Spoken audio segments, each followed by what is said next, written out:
स्वाहा तत्सवितुर्वरेण्यं भर्गो देवस्य धीमहि धियो यो नः प्रचोदयात्। ॐ त्र्यम्बकं यजामहे सुगन्धिं पुष्टिवर्धनम् उर्वारुकमयवन्दनाय मृत्युर्मोक्षयमामृतात्। ॐ शान्तिः शान्तिः शान्तिः। दोनों हाथों को रब करेंगे, पेश पर टच करेंगे।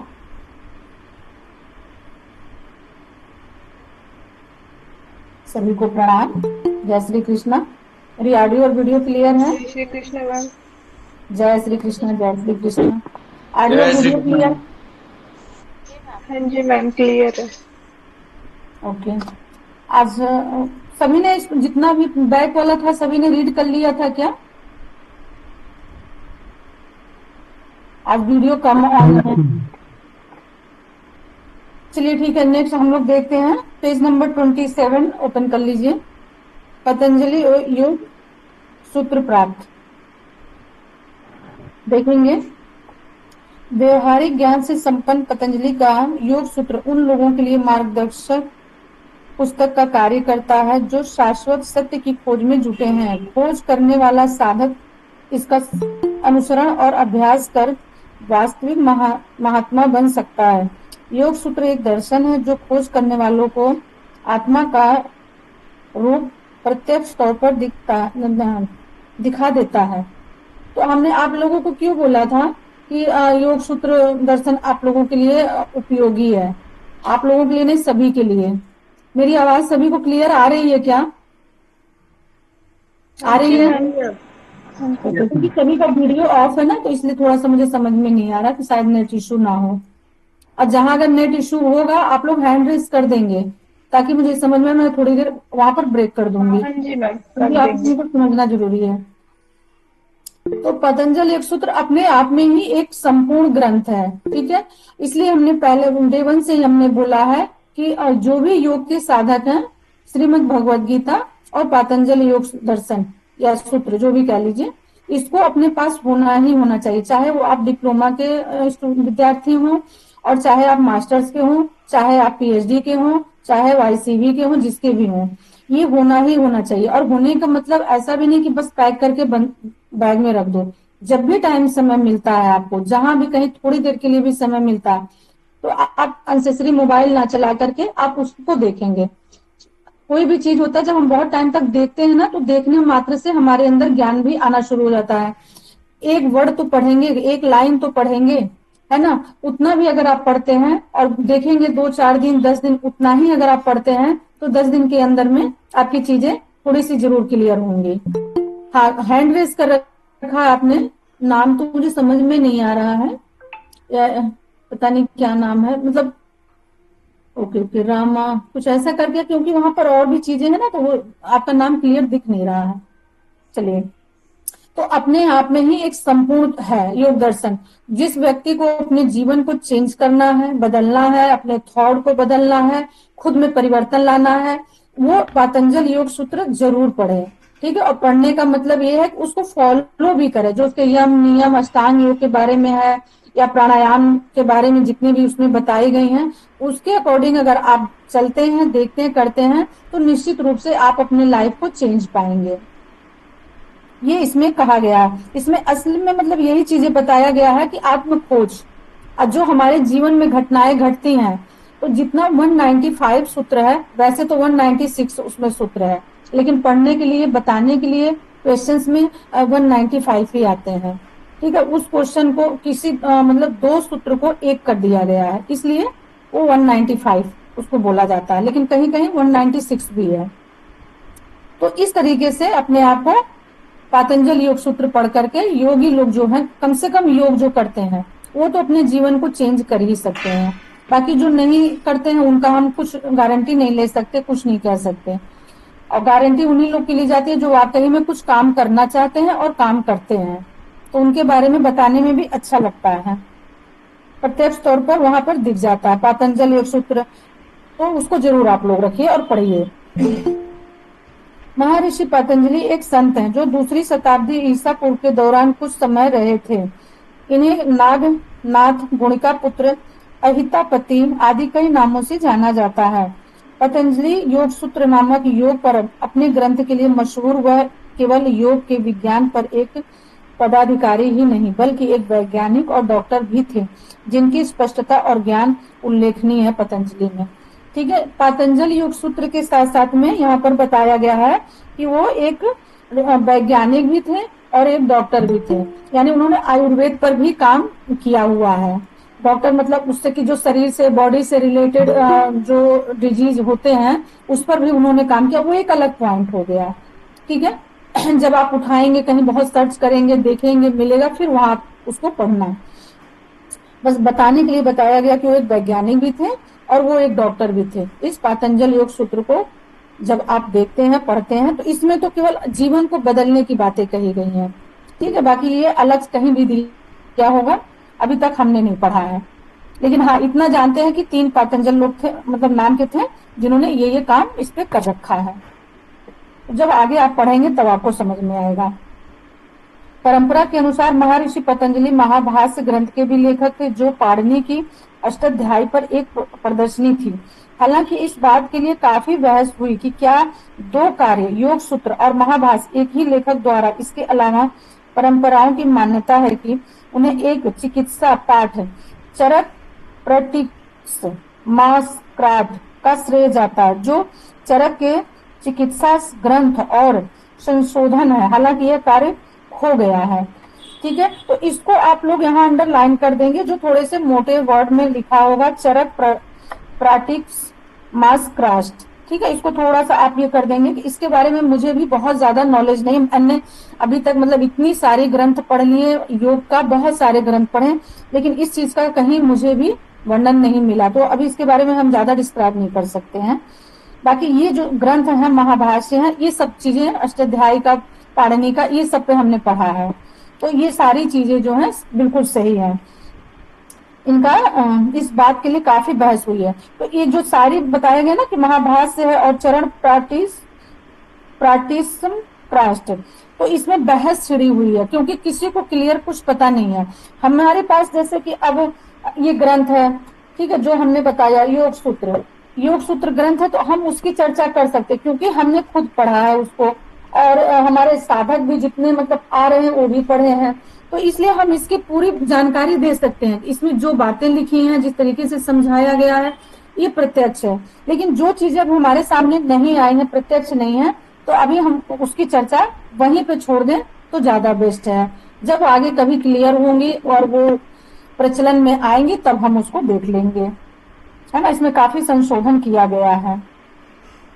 इसलिए परंपरा महर्षि पतंजलि की इस प्रकार प्रशंसा करती है कि मैं विशिष्ट पतंजलि के को झुककर अपने दोनों हाथों को जोड़ते हुए प्रणाम करता हूँ, जिन्होंने योग के माध्यम से, मन भाषण के माध्यम से, व्याकरण एवं औषधि के माध्यम से शरीर की अशुद्धताओं को हटाया है।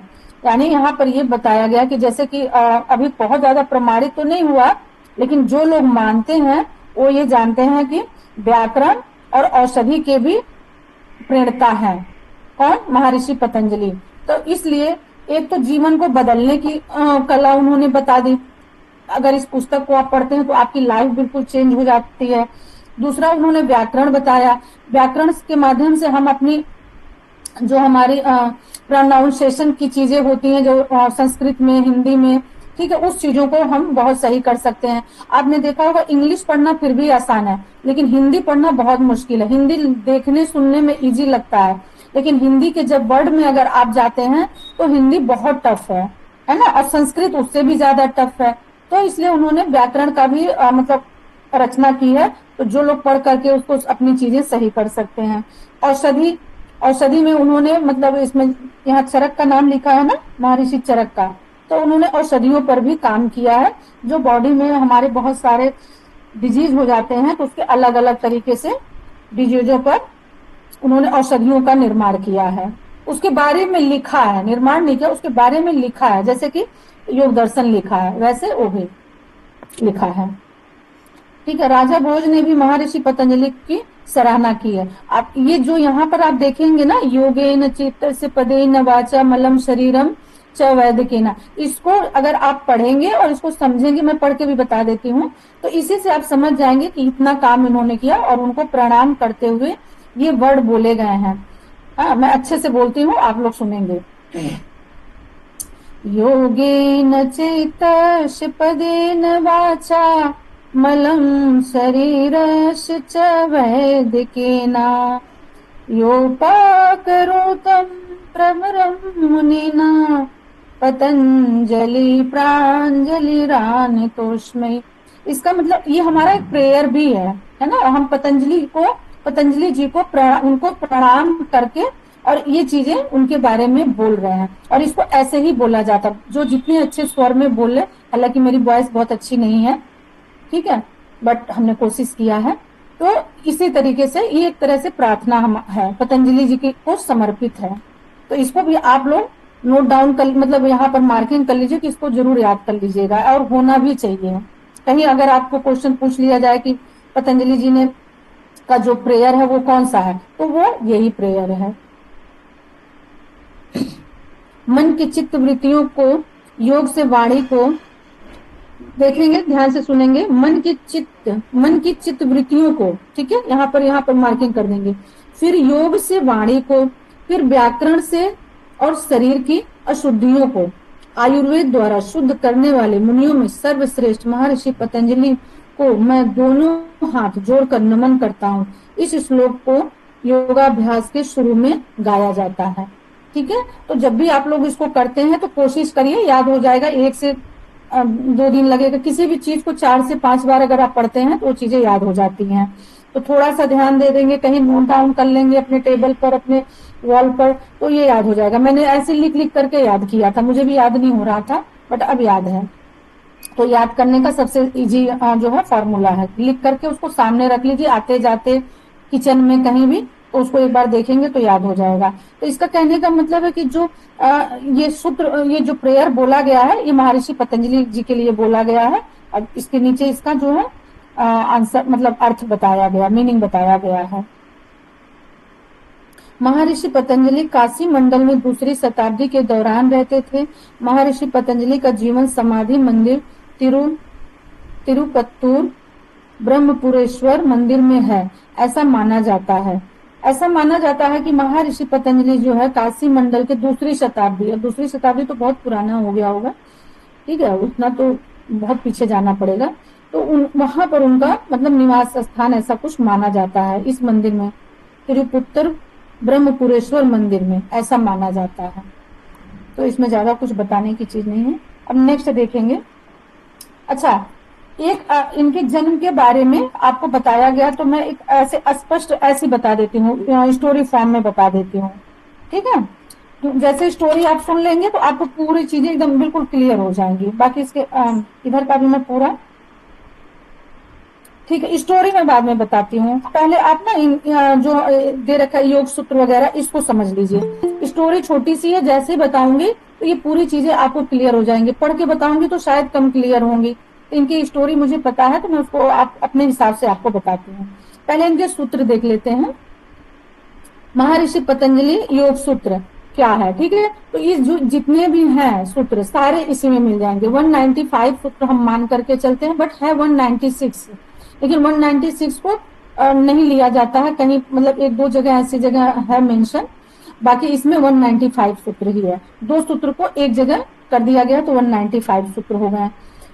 और 190 इसमें 4 पाद हैं, ठीक है, समाधि पाद, साधन पाद, विभूति पाद और कैवल्य पाद। ये 4 पादों में विभक्त है, यानी 195 सूत्र जो है ये 4 पादों में विभक्त है।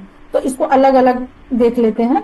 जैसे कि समाधि पाद में है, उसमें 51 सूत्र हैं फर्स्ट में ही, ठीक है, 51 सूत्र हैं। इसके अनुसार मन की वृत्तियों का निरोध ही योग है। यानी जो 51 सूत्र बताया गया है समाधि पाद में, ये हमारे पूरे जितनी वृत्तियां आती हैं, जो स्टार्टिंग में मैंने आपको बताया था, थॉट जो हमारे चलते रहते हैं, उस पर काम किया गया है। पूरी मतलब बहुत अच्छे से डीप इसमें वर्क किया गया है।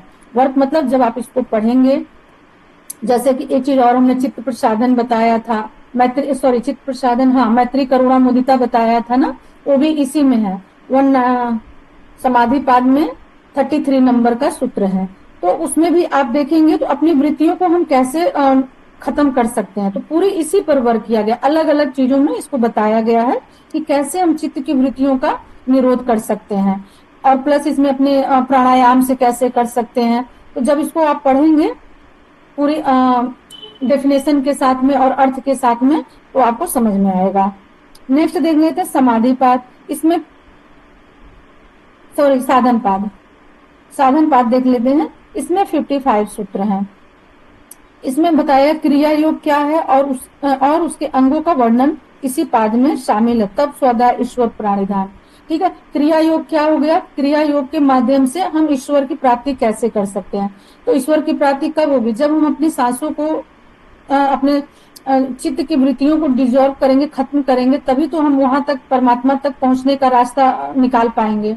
हमने बताया था ना आप लोगों को स्टार्टिंग में कि जब तक हमारी चित्त की वृत्तियां जो चलती रहती हैं, जब तक वो खत्म नहीं होंगी, जब तक अपने ध्यान प्राणायाम या अपनी अच्छाइयों से उस पर विजय नहीं पा लेते या अपनी सांसों की काउंटिंग से, तब तक हम दूसरी चीजों पर वर्क नहीं कर सकते। जैसे यम नियम का हमने एग्जाम्पल बताया था, पहले हमको यम पे पूरा काम करना है, फिर नियम पर। तो सेम ये ऐसे ही है कि जब तक आप अपने वृत्तियों को डिजर्व नहीं करते, खत्म नहीं करते हैं, उसको बिल्कुल इन नहीं करते हैं, तब तक आप तब स्वाध्याय ईश्वर प्राणिधान तक नहीं पहुंच सकते हैं। क्रिया योग हो गया जैसे तप करना है, स्वाध्याय और ईश्वर प्राणिधान। स्वाध्याय तप मतलब किसी चीज के प्रति खुद को समर्पित कर देना, वो हमारा एक तप हो गया। अब आप पढ़ाई के प्रति खुद को समर्पित कर सकते हैं, पढ़ाई के लिए तप कर सकते हैं, तो कैसे नहीं आपको आएगा, चीजें सब आ जाएंगी। स्वाध्याय खुद का अध्ययन करना, जब तक आप अपने आप को नहीं जानेंगे, अपने आप को नहीं समझेंगे, आप दूसरे को कभी पढ़ा भी नहीं सकते हैं। ये आप अभी आज नोट कर लीजिए। जब तक आप ऐसे तो आप पढ़ लेंगे, समझा लेंगे, पढ़ा लेंगे, बट जो डीप की चीजें हैं ना, हमने कैसे बोला कि हम सारे एग्जाम्पल खुद लेकर के पढ़ाते हैं, क्यों, क्योंकि उस पर हमने वर्क किया है अपने ऊपर और उसका एक्सपीरियंस है मुझे, तो मैं अपनी चीजें मैं बता पाती हूँ। अदरवाइज आप दूसरे का एग्जाम्पल लेके नहीं इतना चीजें आप क्लियर कर सकते हैं। तो स्वाध्याय इसके लिए बहुत ज्यादा इंपॉर्टेंट है। फिर नेक्स्ट हमारा है ईश्वर प्राणिधान। ईश्वर प्राणिधान मतलब ईश्वर को ही सब कुछ समर्पित करके, ईश्वर को ही अपना दोस्त, अपना फ्रेंड, अपने पेरेंट्स, अपना भाई, जो कुछ भी करना, अपना गुरु, अपना पिता, जो कुछ भी करना, ईश्वर को समर्पित करके करिए। तो जब हम इस भाव से कोई चीज करते हैं तो हमें सफलता या सक्सेस जरूर मिलती है। इसमें ये इसका मतलब वर्णन किया गया है, आप ईश्वर को कैसे प्राप्त कर सकते हैं। नेक्स्ट है विभूति पाद। इसमें भी 55 सूत्र हैं। आप लोगों को दिख रहा है ना, पीडीएफ सभी के पास है, ओके। इस अध्ययन संयम का वर्णन है, जिसमें ध्यान, धारणा और समाधि, यह योग के 8 अंगों में से अंतिम 3 अंग शामिल है, ठीक है। विभूति पाद में धारणा, ध्यान, समाधि का वर्णन किया गया है। ये भी 55 सूत्रों में, बहुत छोटे छोटे सूत्र, बहुत ज्यादा बड़े बड़े नहीं है। ये देखने में 195 है, लेकिन बहुत ज्यादा बड़े बड़े नहीं है। अगर आप एक एक दिन में 5 भी याद करते हैं ना, तो मिनिमम 2 से 3 महीने में आप बिल्कुल इसके सारे सूत्र आपको याद हो सकते हैं। छोटे छोटे हैं, कुछ ही सूत्र बड़े हैं, बाकी सब छोटे हैं, क्योंकि हमने देख रखा है। तो इस तरीके से धारणा, ध्यान, समाधि में आप जब वृत्तियों को निरोध कर दिया, ईश्वर को प्राप्त आपने खुद को समर्पित कर दिया, तो फिर आप कहाँ आ गए, धारणा, ध्यान में, समाधि में आ गए। जब तक इन चीजों को आप पहले नहीं कर पाओगे तो ध्यान लग ही नहीं सकता, ठीक है। एग्जाम्पल के लिए हमने कई चीजें बताई कि मन में किसी के भी प्रति हमको वो लेना है, ये लेना, ऐसा करना, वैसा करना, आज इतना हमें पैसे कमाने हैं, और उसके बाद आप ध्यान में बैठते हो तो क्या देख लेना कभी ध्यान लगता है, लगेगा ही नहीं, कभी नहीं लगेगा। पूरी जिंदगी योग करते रह जाओ और ध्यान लगाते रह जाओ, नहीं लगेगा जब तक आप मन से पवित्र नहीं होते हैं। इसलिए मन को पवित्र करना बहुत जरूरी है। नेक्स्ट देख लेंगे कैवल्य पाद। इसमें 34 सूत्र हैं, जो कि सबसे छोटा है, लास्ट का सबसे छोटा मतलब चैप्टर है, ठीक है। परम मुक्ति पर आधारित यह अध्याय सबसे छोटा है योग के 8 अंग इस प्रकार हैं, यम, नियम, आसन, प्राणायाम, प्रत्याहार, धारणा, ध्यान, समाधि। तो ये 8 अंग तो आपको लर्न अब तक हो जाने चाहिए, ठीक है। और इन 8 के अलावा जो यम के 5 अंग हैं और नियम के 5 अंग हैं, इसको भी लर्न होना चाहिए। यम में सबसे पहले कौन सा है? अहिंसा, ठीक है। तो अहिंसा नहीं, हाँ अहिंसा है ना शायद, हाँ सबसे पहले अहिंसा। अहिंसा का विथ एग्जाम्पल, एग्जाम्पल के साथ में आपको पूरे लर्न होना चाहिए। इस तरीके से पूरे जो 5 अंग हैं उनको लर्न होना चाहिए। जैसे कि अहिंसा हो गया, सत्य हो गया, हमने एग्जाम्पल दिया था महात्मा गांधी का। हाँ, और अहिंसा, सत्य, अस्तेय, अस्तेय मतलब कि किसी चीज का लालच नहीं करना। ब्रह्मचर्य, ब्रह्मचर्य में अगर एग्जाम्पल हमने नहीं दिया था तो मैं अभी दे देती हूँ। सबसे बड़े एग्जाम्पल अपने योगी जी और मोदी जी को ले लीजिए। उन लोगों ने ब्रह्मचर्य का पालन किया है और आप खुद देखिए कि कहाँ से कहाँ है वो लोग। हाँ, उस दिन शायद हम ये एग्जाम्पल दे नहीं पाए थे, तो आज हम दे रहे हैं। इतनी सारी चीजें हो गई, इनके बारे में आपने समझ लिया। अब हम इनकी बताएंगे आप लोगों को हिस्ट्री। तो उससे पहले, हिस्ट्री बताने से पहले, हम कल प्रॉमिस किए थे कि हम पॉट दिखाएंगे, ठीक है, जल नेति का। सभी देख लें? जी देख लिया? इसमें हल्का गर्म पानी, बाकी सारी चीजें हमने बता दी थी कैसे करने हैं। और बस जरा सा सिर को थोड़ा सा टर्न करेंगे और ऐसे करेंगे। अब ये ले लेंगे, प्लास्टिक से अच्छा ये होता, कोई बहुत महंगा नहीं आता है, ठीक है। मुश्किल से 150-200 के आसपास में आ जाएगा। डिलीवरी चार्ज आपका जो लगे उसका मुझे नहीं पता, बाकी 200 के अंदर में ये आ जाएगा या 200 तक में आ जाएगा। ये आपका लाइफ टाइम हो जाएगा और ये कोई बेकार की चीज नहीं है। इसको डेली आप कर सकते हैं, जल नीति, ठीक है। जल नीति करने से भी आपका बहुत आत्मानुभूति होगा। बहुत अगर ऐसा लगता है तो एक आध दिन छोड़ दीजिए, किसी दिन बीच में ड्रॉप कर दीजिए, बाकी आप डेली इसको कर सकते हैं, ठीक है। और हमने आज ही किया है, अभी मॉर्निंग में आज ही हमने किया। हम डेली नहीं करते हैं क्योंकि हमारी प्रैक्टिस बहुत हो गई, तो एक दिन छोड़ के एक दिन कर लेते हैं। उसके साथ में आ गया ये हमारा रवण नीति। हर टेक्स्ट बुक में मिलेगा आपको जल नीति, सूत्र नीति, ठीक है। कहीं रवण नीति का वर्णन नहीं है। लेकिन क्या है, अब इस समय के लोग जो है सूत्र नीति नहीं कर पा रहे हैं, क्योंकि सूत्र नीति इतना हार्ड होता है। वो जो बहुत ज्यादा अच्छे से प्रैक्टिस जिसकी होती है या उच्च लेवल के जो थोड़े से साधक होते हैं वही कर पाते हैं, या जो संस्था वगैरह में सिखाते हैं, बताते हैं, वही करते हैं। अदरवाइज ये है रवण नीति, ये आपको इजिली पड़ेगा और ये करने से ज्यादा आपको कोई प्रॉब्लम नहीं आएगी। और दूसरी चीजें खुद से नहीं करेंगे, जब तक आपके अंदर कोई अच्छा सा गाइडेंस नहीं है टीचर, तब तक इसको नहीं करेंगे, ठीक है। ये आपको थोड़ा सा आगे पीछे डिस्टर्ब कर सकता है, बाकी ये जो है आपको कोई डिस्टर्ब नहीं करेगा। चलिए, ये भी क्लियर हो गया। किसी को कल नहीं समझ में आ रहा था, कोई बॉटल काट के लगा रहा था क्या, मैं तो आज सोच के हंस रही थी कि बॉटल से कैसे कौन सा आविष्कार हो गया नया, ठीक है। अब हम पतंजलि जी का मतलब देखेंगे कहानी। पतंजलि जी कैसे कैसे आए थे, एक बार आप उसको सुन लेंगे, उसके बाद से चीजें समझ में पतंजलि जी की आ जाएगी। तो पतंजलि जी जो हमारे हैं योग के मतलब सबसे बड़े, मतलब सबसे पहला वही योग के विधाता है, ज्ञाता है, देने वाले हैं, हाँ, क्रिएट करने वाले हैं। आप जैसे समझना चाहिए वैसे समझ लीजिए, मतलब वही सब, उन्हीं के नाम पर योग हमारा स्टार्ट हुआ है।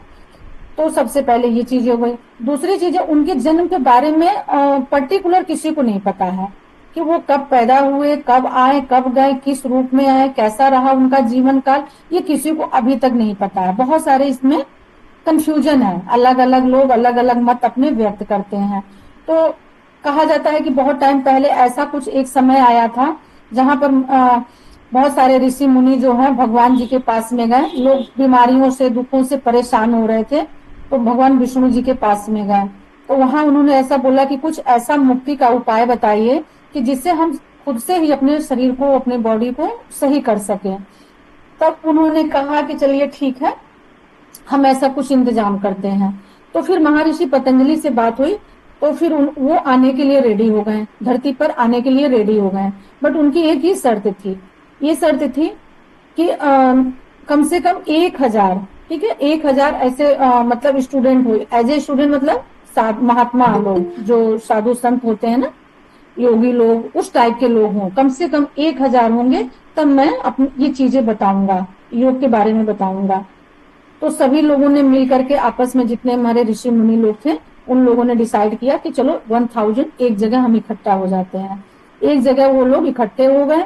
फिर उसके बाद से महर्षि पतंजलि का था एक कि ऐसी शर्त उन्होंने रखी कि जब आप लोग क्वेश्चंस करोगे, ठीक है, तो उन्होंने बीच में एक पर्दा सा लगा दिया, कर्टन सा लगा दिया। बोला कि जब आप क्वेश्चन, जितने लोग एक साथ क्वेश्चन, 1000 थे पूरे, बोले 1000 लोग भी एक साथ क्वेश्चन करोगे, हम एक साथ आंसर करेंगे आपका।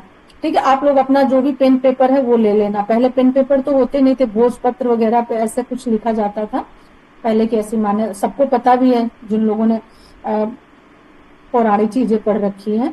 तो जो जो जिसको जैसे लिखना होगा या लिखेगा, या कंठस्थ करना होगा करेगा। लेकिन उनकी एक ही शर्त थी कि उस कार्टन को कोई उठाएगा नहीं। ठीक है, कार्टन के पीछे वो बैठे रहेंगे महर्षि पतंजलि, और सामने उनके 1000 स्टूडेंट। अब इस जब वो ज्ञान दे रहे हैं तो सामने वाला चाहे कितना बड़ा पंडित पुजारी योगी क्यों ना होगा तो वो स्टूडेंट ही है ना। तो बोले कि कोई भी उसको उठाएगा नहीं, बस ये शर्त उनकी थी। तो ऐसा ऐसा होने लगा।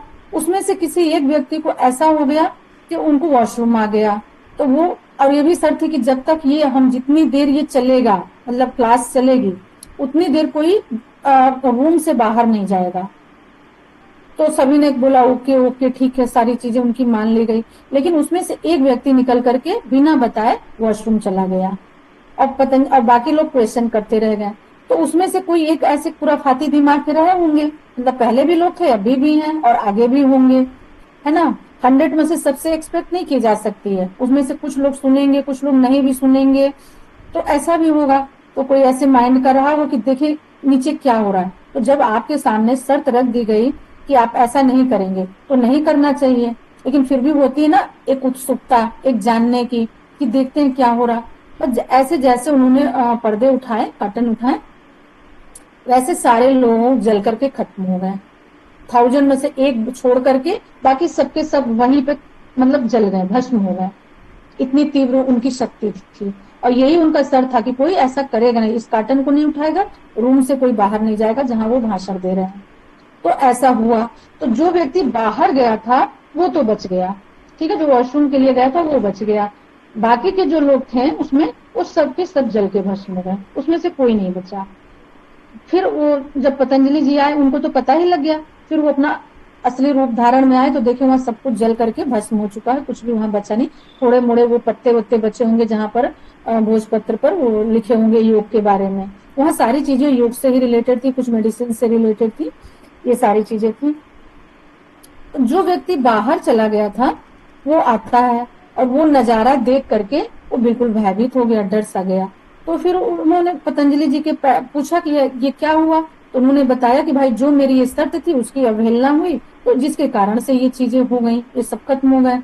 तो वहाँ बोला कि तुमने भी अवहेलना की, क्योंकि तुमने बिना बताए रूम के बाहर गए, तुम भी दोषी इतना ही हो। तो उसने क्षमा उमा मांगा, पैर वैर पकड़ा, जो भी है क्षमा मांगा। तो उसको क्षमा तो कर दिए, लेकिन क्षमा करने के साथ साथ उसको राक्षस बनने का श्राप दे दिए कि अब तुम राक्षस बन जाओ। ठीक है, और जितनी भी चीजें जो थोड़ी बड़ी बच गई थी उसको सब उठा करके दे दिए, और वो उल्टा ऐसे पेड़ पर उसको हैंग कर दिए। किसी पेड़ पर, वहां जो पेड़ के नीचे जहां पर वो भाषण दे रहे थे, अपनी चीजें बता रहे थे, फिर वहां उसको उल्टा हैंग कर दिए, जो बच गया था बिल्कुल राक्षस के रूप में। तो उससे एक ही क्वेश्चन, मतलब उन्होंने बोला पतंजलि जी ने कि जितने भी थोड़े बहुत बचे हैं तुम्हारे पास में, तो जितने भी जाएंगे यहाँ से, रास्ते पे कोई भी व्यक्ति जाएगा, उनको रोकना और उनसे इस क्वेश्चन का आंसर करना। जब तुम ये आंसर तुम कर लोगे, कोई भी व्यक्ति आंसर दे देगा, तब तुमको मैं मूल रूप में वापस ला दूंगा, अदरवाइज तुम ऐसे ही लटके रहोगे राक्षस के ही रूप में। और फिर वहां से वो चले गए पतंजलि जी। जब वहां से चले जाते हैं तो उस रास्ते से व्यक्ति जितने भी जाते हैं, वो राक्षस जो हैंग रहता है वो भी उल्टा हैंग रहता है। ठीक है, वो क्वेश्चन करता है कि आपको इसके बारे में ये पता है, इसके बारे में ये पता। कोई नहीं जवाब देता, क्योंकि किसी को योग के अभी संसार में योग आ ही नहीं पाया था, वो तो आने से पहले ही सब जल करके खत्म हो गया। कहीं उसका डिस्ट्रीब्यूशन हो ही नहीं पाया था, तो किसी को नहीं पता। तो जितने भी रास्ते से जाते थे वो सबको खा लेता था, राक्षस सभी को खाता जाता था। ऐसे करते करते बहुत 100 साल बीत गए। ठीक है। फिर महर्षि पतंजलि ने सोचा कि अब कोई आंसर देने वाला नहीं है, चलो मैं ही स्टूडेंट बन के चलता हूँ, यानी एक राहगीर जिसको बोलते हैं, मैं ही उस रास्ते जाता हूँ, अब ये मुझसे पूछेगा। फिर वो पतंजलि जी आते हैं और उनसे फिर वो क्वेश्चन करता है। हालांकि वो नहीं, पतंजलि जी जानते हैं कि ये कौन है, लेकिन वो नहीं जानता कि ये कौन है, राक्षस। तो फिर राक्षस जो है पतंजलि जी से क्वेश्चन करता है, तो पतंजलि जी तो सारा बताए, उनको तो पता होता है, वो सारी चीजें आंसर देते जाते हैं। जब वो आंसर देते जाते हैं तो महर्षि पतंजलि जी भी बच जाते हैं और उसको अपने मूल रूप में ला देते हैं, किसको, राक्षस को, और उसे मुक्त कर देते हैं उस योनि से। और जो बची कुची थोड़ी सी होती है वहां पर, हाँ, तो उसको जो है कहते हैं कि इसी को आप फैलाओ पूरे संसार में, योग का मतलब इसी का ये करो, प्रचार प्रसार करो। तो जो थोड़ी बहुत बची कुची थी, जिसका अभ्यास हम लोग आज के टाइम पर कर रहे हैं, दूसरी शताब्दी से लेकर के, ये उसी की देन है। और ये बची कुची थोड़ी नहीं है, ठीक है। जब अभी तो ये डिप्लोमा है, डिप्लोमा में आपको थोड़ा सिलेबस दिया गया है, तो थोड़े से नहीं आप समझ रहे हो। जब इसकी डीप नॉलेज आप लोगे, जैसे और बड़े क्लास करोगे, जैसे मास्टर अभी अनु जी कर रही हैं, उनको पता है कितनी सारी चीजें हैं, फिर या तो पीएचडी, वहां पे जाकर के आपका इसका पूरा यूजफुल मतलब मिल सकता है कि हमको कितना इसको मतलब चीजें कितनी डीप में है ना। तो वही चीजें आज महर्षि पतंजलि की सारी चल रही है। अब ये थी छोटी सी स्टोरी, छोटी भी नहीं थी, थोड़ी लंबी हो गई। अब हम इसको पूरा पढ़ा करके आपको समझाएंगे, तो आपको जल्दी समझ में आ जाएगा, ठीक है। जन्म की कहानियां अब जैसे बताएंगे, अब आप फटाफट आप लोग समझ लोगे। महर्षि पतंजलि से जुड़ी कहानियां। एक लोकप्रिय कहानी के अनुसार वह ऋषि अत्रि और उनकी पत्नी अनसुईया के पुत्र थे। कोई ऐसा, देखिए हमने कहा ना, कंफ्यूजन है, क्लियर कुछ भी नहीं है कि पर्टिकुलर क्यों किसके पुत्र थे, किस कहाँ पे उनका बॉर्न हुआ, कैसे हुआ, वो मतलब अभी भी कंफ्यूजन है, अभी आज तक भी किसी ने उसको क्लियर नहीं किया है। तो किसी मतलब कहानी के अनुसार अत्रि और अनसुईया जी के पुत्र वो थे। महर्षि पतंजलि को अनंत का अवतार कहा जाता है। पवित्र नाग जिस पर महाविष्णु योग निद्रा में विश्राम करते हैं। कुछ लोग उनको, पतंजलि जी को, विष्णु जी जिस पर लेटे हैं ना, शेष नाग के ऊपर, कुछ लोग उसका अवतार बताते हैं। एक अन्य कथा के अनुसार भगवान विष्णु को शिव का नृत्य देखने के लिए उत्साहित देख करके आदि शेष नृत्य सीखना चाहता था, ताकि वो अपने भगवान को खुश कर सके। इसके द्वारा प्रभावित होकर भगवान विष्णु ने आदिशेष को आशीर्वाद दिया और कहा कि भगवान शिव उनकी भक्ति के लिए उन्हें आशीर्वाद दें। वह जन्म लेंगे ताकि वह मानव जाति को आशीर्वाद दे सके और नृत्य कला का नेतृत्व कर सके। कहने का मतलब कि जब एक बार भगवान शिव डांस वांस कर रहे थे, भगवान शिव हमेशा डांस करते हैं और योग मुद्रा वाला ही डांस करते हैं। कभी भी आप देखेंगे ना, तो जितने भी योग से रिलेटेड है वो सारे वही डांस करते हैं, पॉप डांस नहीं करते हैं। कभी भी आप देखना कुछ इस तरीके का भगवान शिव का, तो आपको ऐसा ही लगेगा कि कोई ना कोई मुद्रा वो बना रहे हैं। तो उनसे महर्षि पतंजलि जी ने बहुत प्रभावित हुए और उन्होंने भी इच्छा जताई कि मैं भी ऐसा डांस सीखूं, ऐसा योग करूं और अपने प्रिय विष्णु भगवान को मैं खुश कर सकूं, ठीक है। तो ऐसा उन्होंने, विष्णु जी ने आशीर्वाद दिया कि आप जाओ शिव जी के पास में और सीखो और इसको जन कल्याण में लगाओ। सीखने के बाद इसको जन कल्याण के लिए इसको लगाओ सीख करके। तो वही यहाँ पर बताया गया है कि आशीर्वाद दिए और नृत्य कला का नेतृत्व किए, यानी उस डांस का नेतृत्व भी किए और उन्होंने सीखा, और यही सीखा हुआ जो है आज हम लोगों के सभी के काम आ रहा है। तो इसकी चर्चा हम आगे करेंगे। इस समय गुनिका नाम की एक सुप्रसिद्ध महिला जो पूरी तरह योग के लिए समर्पित थी, एक योग पुत्र के लिए एक मुट्ठी भर जल के साथ प्रार्थना कर रही थी।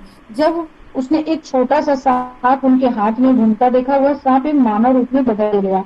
वह सर्प आदि शेष के अलावा कोई नहीं था जिसने महर्षि पतंजलि के रूप में जन्म लिया। जब ये सारी घटनाएं हो गई, मतलब डांस वांस सीख लिया भगवान आदि से, शंकर जी से, ठीक है, शेषनाग जी ने सारी चीजों में कलाओं में पूर्ण हो गए, तब उसके बाद की घटना है ये कि एक महिला ऐसी थी जो योग के लिए समर्पित थी पूरी तरीके से। तो उनके पास कोई पुत्र नहीं था, कोई संतान नहीं थी, तो वो भगवान शिव को अर्घ दे रही थी, मॉर्निंग में दे रही होंगी कि भगवान मतलब ऐसी कामना कर रही थी कि मेरा कोई ऐसा पुत्र हो जाए, ऐसा जो भी कामना उनकी रही हो, और वो योग के लिए बिल्कुल समर्पित थी। तो छोटे से नाग के रूप में आदि से जो है अब पतंजलि जी आकर के उनके हाथ में आ गए, ठीक है, क्योंकि वो तो शेषनाग के ही अवतार थे ना, और सारी चीजें वो पहले से निपुण हो चुके थे, सीख चुके थे, तो आकर के उनके हाथ में जो है गिर जाते हैं, ठीक है। और वही जो है देखिए आगे चल करके जो है छोटा सा सांप उनके हाथ में घूमता देखा, वह सांप एक मानव रूप में बदल गया, फिर वो छोटा सा जो सांप का बच्चा था वो एक इंसान के रूप में बदल गया, आ गया, और वह सिर्फ आदि शेष के अलावा कोई नहीं था, ऐसी मान्यता है। देखिए तीन मान्यता यही आपको मिल गई, हाँ क्लियर, अभी कुछ भी नहीं है, कोई नहीं था जिसने महर्षि पतंजलि के रूप में जन्म लिया, यानी कह सकते हैं कि माता गोनिका के पुत्र थे महर्षि पतंजलि जी, जो सांप के रूप में उनका जन्म हुआ और बाद में वो एक इंसान के रूप में मतलब आ गए, और उन्हीं का नाम जो है पतंजलि पड़ा।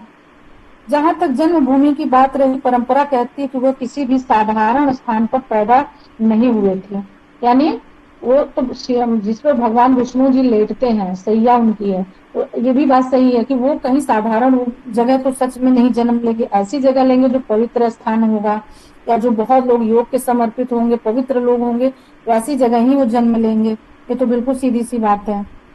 स्थान पर पैदा नहीं हुए थे, वहां वह एक ऊंचे स्थान, एक दिव्य खगोलीय निवासी से थे। परम पावन श्री श्री रविशंकर जी ने महर्षि पतंजलि को उच्च सम्मान में रखा है। उन्होंने पतंजलि योग सूत्र पर एक सरल और सुंदर टिप्पणी दी है। टिप्पणी इसकी प्रामाणिकता और गहराई में उत्कृष्ट देती है। यानी श्री श्री रविशंकर जी को कितने लोग जानते हैं इसमें से, आप जी जानते मैम, हैं? मैम। ओके, बिल्कुल जानना भी चाहिए, ऐसे महापुरुषों को सभी को, योग वालों को तो बिल्कुल जानना चाहिए। अपने श्री श्री रविशंकर जी हो गए, स्वामी विवेकानंद जी हो गए, उनके जो गुरु थे वो हो गए, ऐसे मतलब और भी बहुत सारे जो योग के बारे में जिन्होंने बहुत सारे चीजें दी हैं, अयंकर हो गए, है ना, और श्री रमन हो गए, और धीरेन्द्र ब्रह्मचारी जी हो गए, इनके बारे में आप लोग को पढ़ना चाहिए। जैसे जब आप पढ़ते हैं ना तो आपकी चीजें सरल होती जाती हैं, जैसे जैसे इनके बारे में आप लोग, क्योंकि ये लोग सारे लोग योग पर ही काम किए हैं, तो जब आप इनको पढ़ते हैं तो आपकी आगे की चीजें जो है वो इजी होती जाएंगी।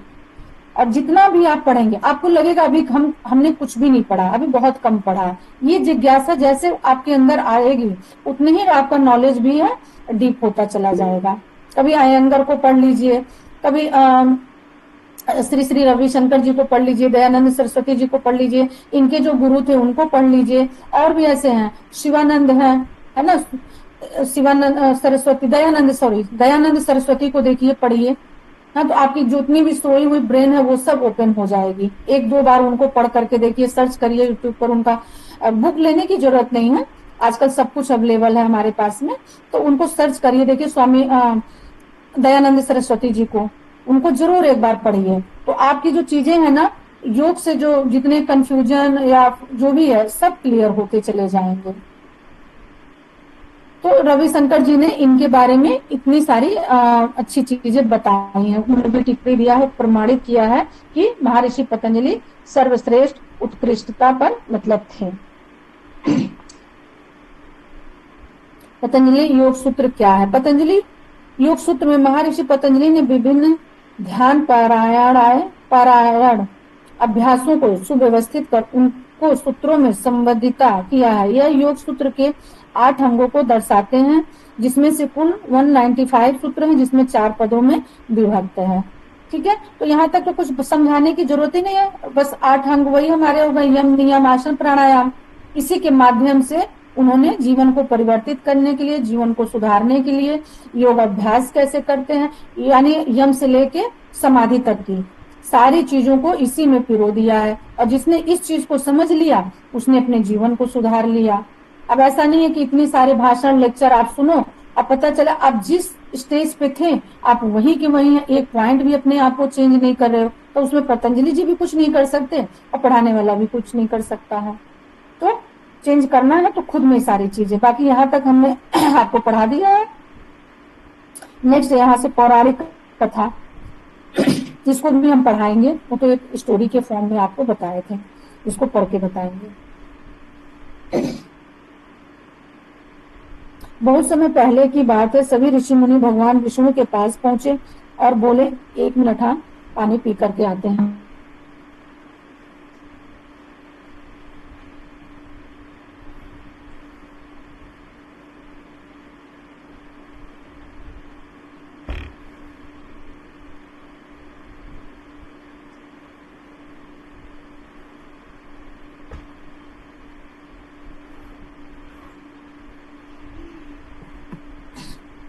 हाँ सॉरी, थोड़ा सा गले में कुछ ऐसा लगा।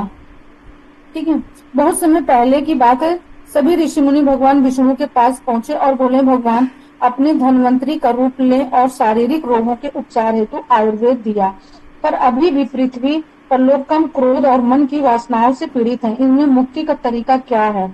अधिकतर लोग शारीरिक ही नहीं, मानसिक और भावनात्मक स्तर पर भी विकारों से दुखी होते हैं। तो इतनी बातें समझ में आई। सब लोग विष्णु भगवान के पास गए, क्योंकि सबको परेशानी थी, सभी लोग प्रॉब्लम में थे उस समय। तो उस समय हमारे इतने अच्छे अच्छे जो आज के एलोपैथी की मेडिसिन बन गई या आ गई, जो लोग खा रहे हैं, ये सब चीजें थी ही नहीं, है ना। आयुर्वेद तो हमारा बहुत पुराना है, और आज भी आप देखेंगे तो लोगों का जो जितने भी डिजीज हो रहे हैं, जो मतलब स्टार्टिंग पॉइंट जो है, वो तुरंत उस पर वर्क, मेडिसिन लेते हैं तो तुरंत वर्क करता है और अच्छा वर्क कर रहा है।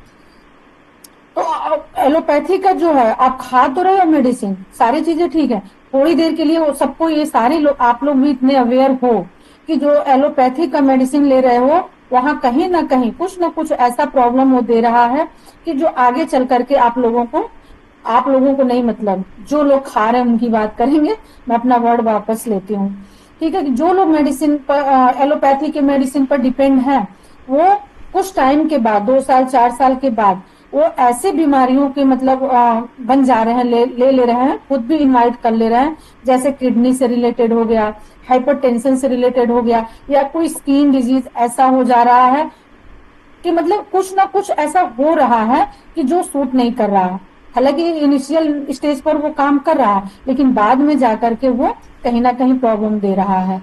तो जब हम आयुर्वेद की में जाते हैं, तो वहां की मेडिसिन ना, वो तो टेस्टी भी नहीं होती है, कुछ ऐसा नहीं होता, लेकिन जो उसकी गुणवत्ता है, जो उसकी मतलब तासीर है, और जो उसके वर्क हैं जो हमारे बॉडी में करते हैं, वो सारे पॉजिटिव करते हैं। यानी वो डिजीज जो इनिशियल स्टेज पर है, वो जड़ से खत्म हो जाते हैं। तो इस तरीके से इन लोगों ने मतलब जा करके उनसे डिमांड किया कि इन धन्वंतरी रूप किसको कहा गया? भगवान विष्णु का ही भी एक रूप है धन्वंतरी, जो कि ये रोग पर काम करता है। यानी रोगी के देवता ये है, दवाओं, आयुर्वेद के देवता है। ठीक है, आयुर्वेद के ये देवता है धन्वंतरी जी। तो इन पर जो सारी चीजें हमने आपको बताया कि मुक्ति का मार्ग पूछे, तरीका पूछे, और लोग शारीरिक और मानसिक रूप से परेशान है, बीमार है। तो जब शरीर स्वस्थ नहीं होगा, आप खुद सोचो, शरीर आपका स्वस्थ नहीं होगा तो वो व्यक्ति क्या करेगा? बिस्तर पे बैठे बैठे चिड़चिड़ा भी होगा, गुस्सा भी आएगा, और जो चीजें अच्छी होने वाली हैं वो तो कभी होगा ही नहीं। क्योंकि वो ऐसा कुछ ना कुछ वर्ड बोलेगा बैठे बैठे। अब बूढ़ा व्यक्ति हो गया, जो थोड़े ओल्ड एज के हो गए, वो क्या करते हैं? उनको जब गुस्सा, आप उनको टाइम नहीं देते हो, उनके ठीक से ट्रीटमेंट नहीं करते हो, उनके साथ अच्छा व्यवहार नहीं करते हो, तो वो क्या करते हैं? चिड़चिड़ापन करते ही हैं। हमें ऐसा लगता है ना कि अरे ये बूढ़े हो गए, बहुत परेशान करते, दादाजी बहुत परेशान करते, नानी जी बहुत परेशान करती। नहीं, ऐसा नहीं है। आप उनको टाइम समय दो, उनकी भावनाओं को समझो, उनकी फीलिंग को समझो, एक्चुअल में वो चाहते क्या है। हमारे पढ़ने लिखने का यही नहीं होना चाहिए कि जब तक हम दूसरे की भावनाओं की कदर नहीं करेंगे, नहीं समझेंगे, तब तक हम अपनी चीजों को आगे नहीं बढ़ा सकते हैं। तो आज का टॉपिक हम यहीं पे क्लोज करेंगे। नेक्स्ट हम इसको कल से देखेंगे। ठीक है, आगे का कल देखेंगे।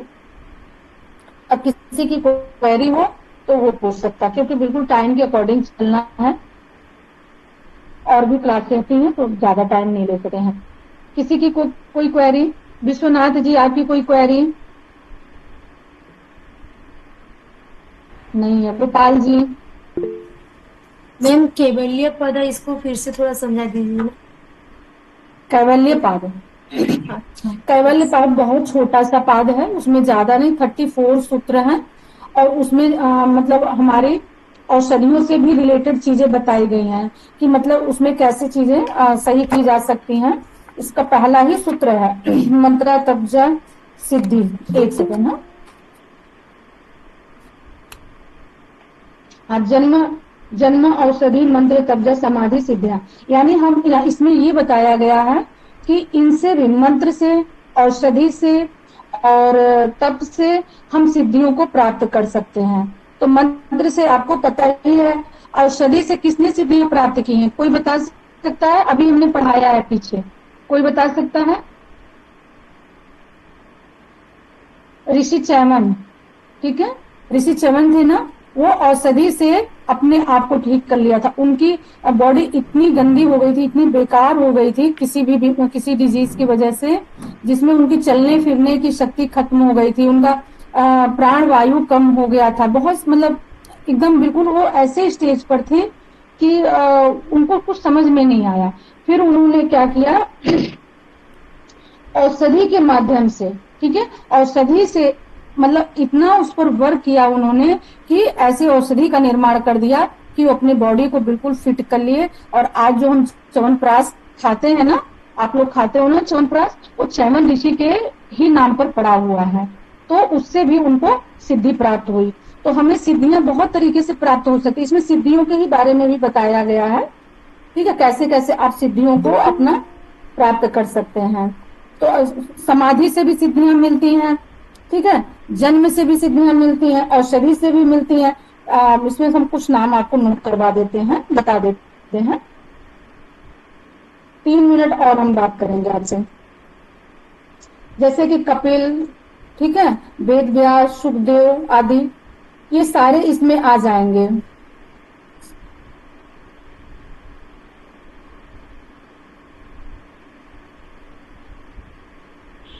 जन्म से होने वाली सिद्धि, ठीक है, यानी जन्म से, जब प्राणी मरकर एक योनि से दूसरी योनि में जाता, तब उसके प्रारब्धानुसार शरीर, इंद्रियां और चित्त का परिवर्तन होकर के उसमें अपूर्ण शक्तियों का प्रादुर्भाव हो जाता है। कल ही हमने आप लोगों को बताया था कि आप लोगों ने योग को नहीं चुना है, बस इसका सीधा सा यही एग्जाम्पल है कि योग ने आपको चुना है। और आप खुद सोचो, अभी आप योग में क्यों आए हो? पहले क्यों नहीं आए? आप जब छोटे थे ना, जब फर्स्ट सेकेंड थर्ड फोर्थ में रहे होंगे, या 10th में रहे होंगे, 8th में रहे होंगे, उस स्टैंडर्ड में क्यों आपने योग किया? इतनी एज में आकर के क्यों आप डिप्लोमा कर रहे हो, क्यों योग कर रहे हो? आप खुद सोचो। तो ये कहीं ना कहीं पिछला हमारा प्रारब्ध था, जो शरीर छूटने के बाद वो चीजें हमारी वहां रह गई थी, और इस जन्म में जब हमको जन्म मिला तो यहाँ से वो चीजें हमारी ऑटोमेटिक काम करना शुरू कर दिया, और हम सब मोह माया दुनिया का छोड़ करके योग की तरफ आ गए। हमने अपना ही एग्जाम्पल एक आपको दिया था कि हम अदर जगह वर्क करते थे, एकेडमी में वर्क करते थे, मुझे वहां संतुष्टि नहीं मिली। उसके अलावा भी और 3 जगह वर्क किया, मुझे कहीं संतुष्टि नहीं मिली। हम सब कुछ छोड़ करके और फिर हम योग की तरफ आ गए। और किसी भी चीज में, नए चीज में आने में आपको पता है कि तुरंत हमें सिद्धियां नहीं प्राप्त होती हैं, तुरंत नॉलेज नहीं प्राप्त होता, तुरंत हमें कुछ भी ऐसा नहीं होता है। तो आप सोच लो कि कितना वर्क करना पड़ता है, यानी इतनी एज में आकर के और फिर नए चीजों से स्टार्ट करना, ये अपने आप में बहुत बड़ी बात है। और ये तभी होता है जब आपके अंदर किसी चीज को जानने की, समझने की चाहत होती है, तभी वो चीजें जल्दी आपको प्राप्त भी होती हैं। जिस चीज में आपका मन लगेगा ही नहीं, तो वो चीजें कहाँ से आपको प्राप्त होंगी ही नहीं। तो इसलिए इतनी जल्दी सारी चीजें हुई, और जो मतलब मैं आपके सामने बैठी हूँ, बस इसी तरह। अब बुक अगर आपके पास होगा तो आप इसको देखेंगे तो समझ में आ जाएगा, और नहीं होता है तो अब मैं कल आप मेरे से पूछ लेना, ठीक है। अभी कल और परसों 2 दिन का टाइम है, तो मैं समझाती हूँ। चलिए, अब कोई क्वेश्चन नहीं लेंगे, अब हम सर को इनवाइट करेंगे। Sir, mike over to you.